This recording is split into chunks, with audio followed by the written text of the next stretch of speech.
ادب گستاخ فرقے کو سنا دے اے حسن، یوں کہا کرتے ہیں سنی داستان آل بیت۔ باغ جنت کے ہیں بار مدح خانے آل بیت، تجھ کو مجدہ نار کا اے دشمنان اہل بیت۔ تم کو مجدہ نار کا اے دشمنان بے اجازت جن کے گھر جبریل آتے نہیں، قدر والے جانتے ہیں قدر و شان اہل بیت۔ اے شباب فصل گل، یہ چل گئی کیسی ہوا، کٹ رہا ہے لہلہاتا بوستان اہل بیت۔ سر شہیدان وفا کے ہیں نیزوں پر بلند، خدا نے اور اونچی کی قدر و شان اہل بیت۔ زخم کھانے کو تو آب تیغ پینے کو دیا، خوب دعوت کی بلا کر اے دشمنان اہل بیت۔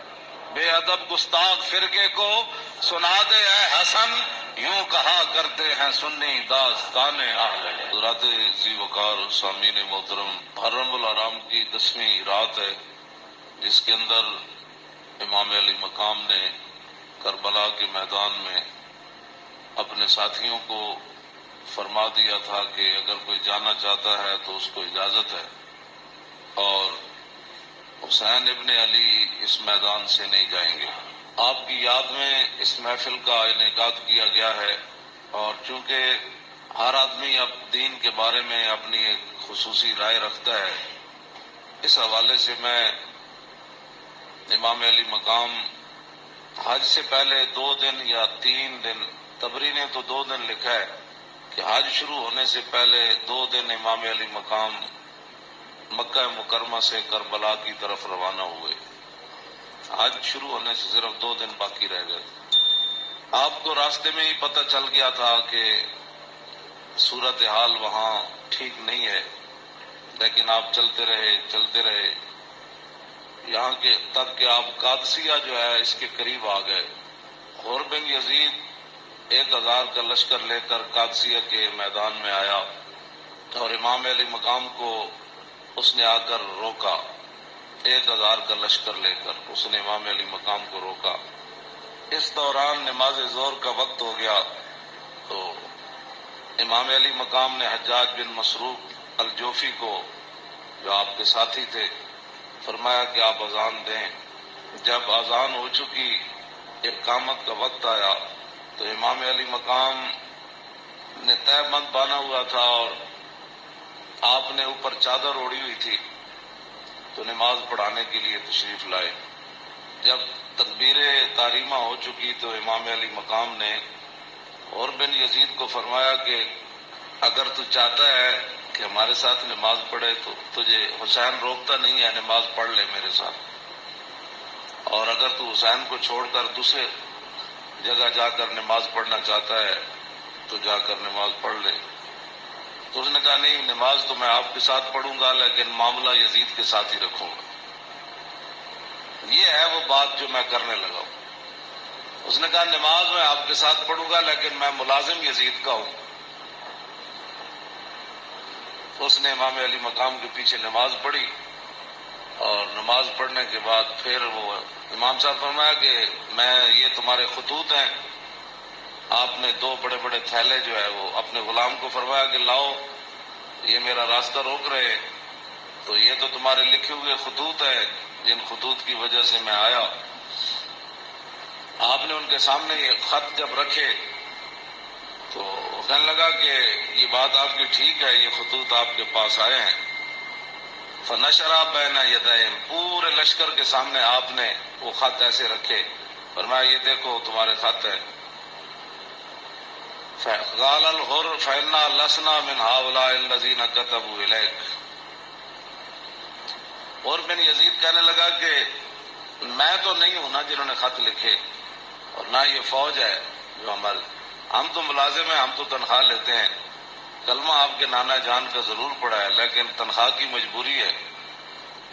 ہم آپ کو اگلی بات جو اس نے کہی، اس نے کہا کہ ہماری مجبوری یہ ہے کہ وَقَدْ أُمِرْنَا إِذَا نَحْنُ لَقِينَاكَ أَلَّا نُفَارِقَ حَتَّى نُقَدِّمَكَ عَلَىٰ عُبَيْدِ اللَّهِ بْنِ زِيَادٍ۔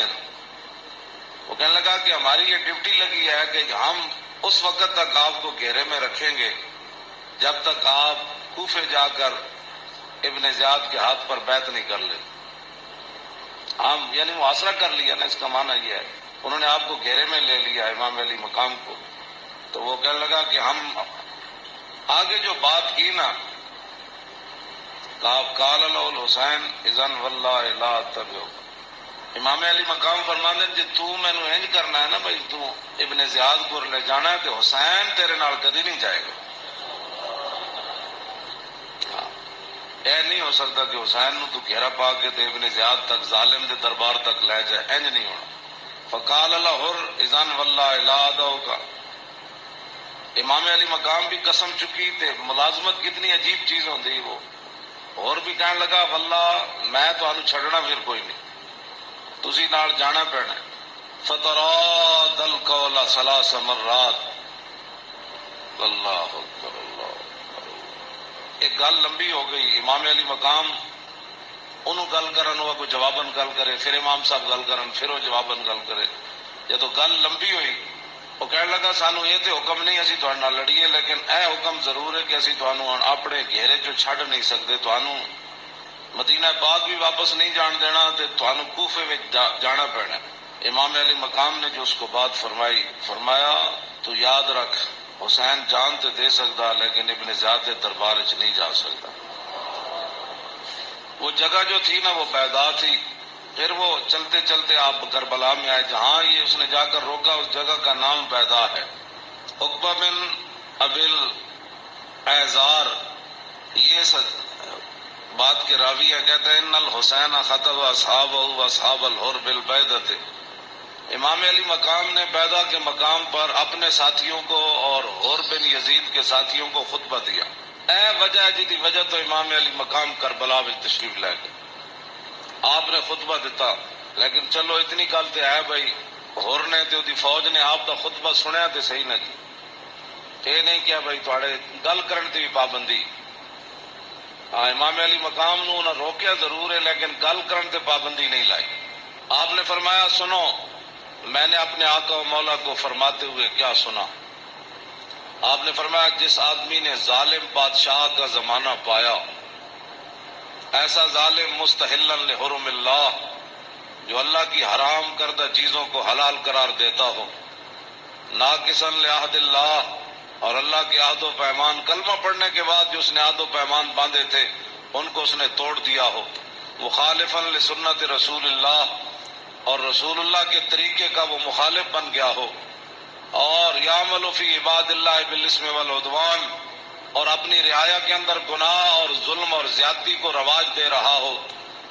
آگے کیا فرمایا؟ فرمایا میں نے اپنے نانا جان سے سنا فلم یغیر علیہ بفعل ولا قول، اور اس وقت آدمی جو طاقت رکھتا ہو وہ اپنے ہاتھ کے ذریعے اور اپنی زبان کے ذریعے اس ظالم کا اس نے راستہ نہ روکا اور وہ خاموش بن کے حالات کے مطابق اپنی زندگی بسر کرتا رہا.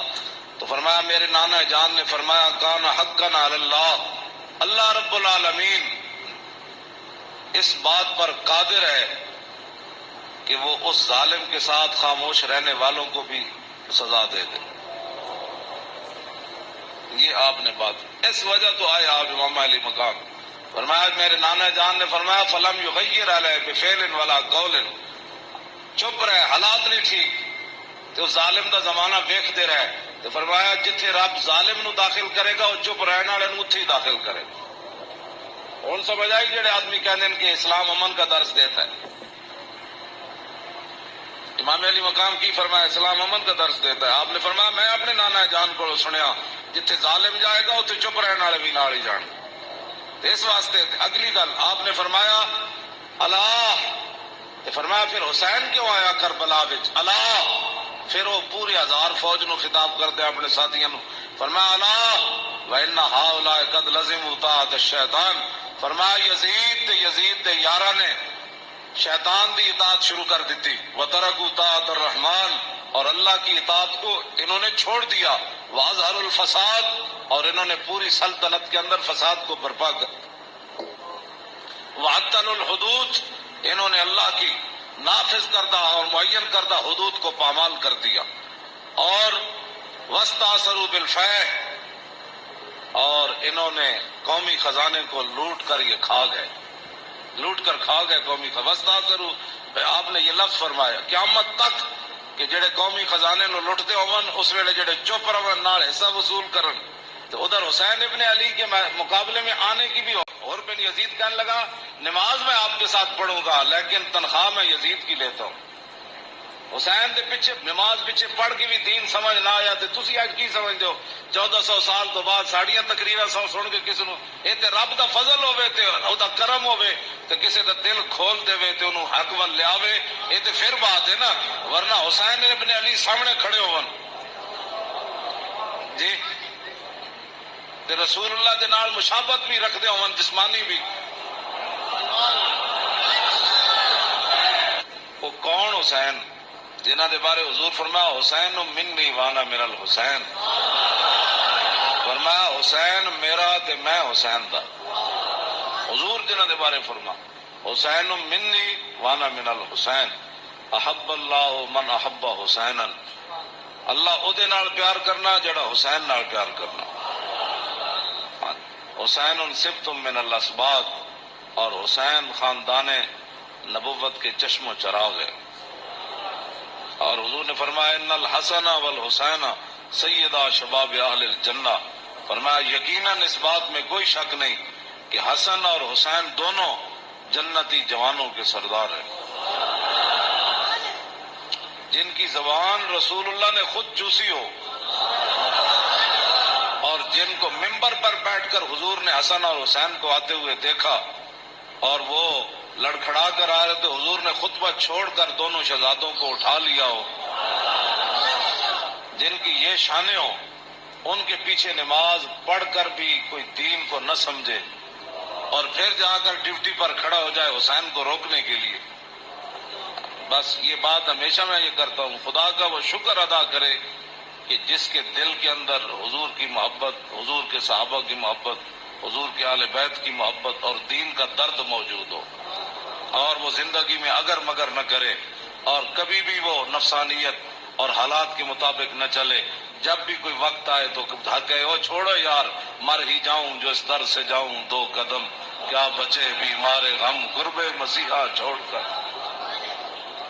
ہاں تو یہ بات لوگ کہتے ہیں جی وہ فلاں نہیں مانتا، فلاں نہیں مانتا، او جی فلاں بندہ نہیں مانتا، تو بتاؤ حسین سامنے کھڑے ہوں گفتگو ویسی فرما رہے ہوں، ہاں جی، اور حسین ابن علی کی زبان سے اپنے ایک تو میں صدیوں کے بعد حدیث پڑھوں تو آپ میرے پڑھتے ہوئے ہی آپ اش اش کر اٹھے، کیا میں پڑھ دیں وہ لمبی حدیث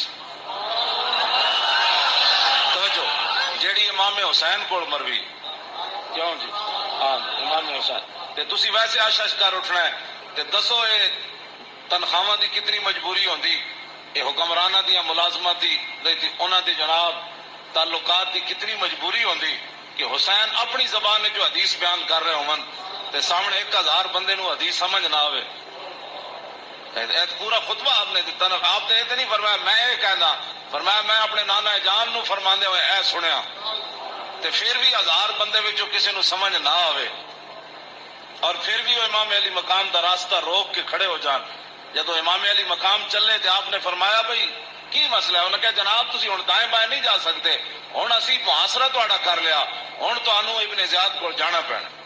ہاں جی یہ میں بہت ساری گلاں حذف کردا وچوں تاکہ تہاڈے ذہن دے مطابق گلاں کراں، میں وہ تو جگر پھٹدا ہے جڑیاں گلاں وچ لکھیاں ہوئیاں، ہاں لیکن میں وہ صرف اتنا ہی گل کرنا جتنا تہاڈا ذہن قبول کرے۔ ہاں کلم الناس علی قدر عقولہم، جیو جی مخلوق بیٹھی ہوے اودے نال گل، یہ علماء دی امانتاں بہت سارے علم جڑے اسی تہاڈے سامنے ظاہر نہیں کرتے، اے نہ ہوے تساں دینوں تو چلے جاؤ۔ حسین کھڑے ہون تے انہاں دا محاصرہ کر لیا جائے تے نمازاں حسین پیچھے پڑھن تے مجبوری تنخواہ ہوے تے یزید دی مجبوری بن جائے، اور دسو پھر حسین دا صبر ہی تسی جڑا مار گیا سارے۔ ہاں جی کیوں اے پھر جو یہ جڑے یزیدی ٹولا ہے یہ کہندے جی وہ سلطنت واسطے گئے سن، اقبال کہندا مدعا یہ سلطنت بودے اگر خود نہ کردے بات چنی سامان سفر، اقبال کہندا جی حسین سلطنت واسطے گئے ہوندے تے جلیا شیر خار پتر لے کے تے کدی نہیں کوئی جنگج گیا۔ ہاں جی تا قیامت کتے استبداد کر اور موج خونے او چمن آباد کر، اقبال کہندا اے تے حسین ابن علی دا ہی کام سی تا قیامت ظالمہ دا پنجہ توڑ گئے. ہاں جی پوری سلطنت ایک طرف کھڑی ہوئے تے حسین کلے بھی انہاں دا پنجہ توڑ دیندے. ہاں جی اقبال کہندا تا قیامت قطع استبداد کر اور خون موجو چمن آباد کر. تو اقبال کہندا تینوں پتہ ہے اس کھیت نو تے اس چمن نو خون کون دے کے آباد کر گیا قیامت تک؟ اقبال کہندا وہ حسین ابن علی کر گیا قیامت تک.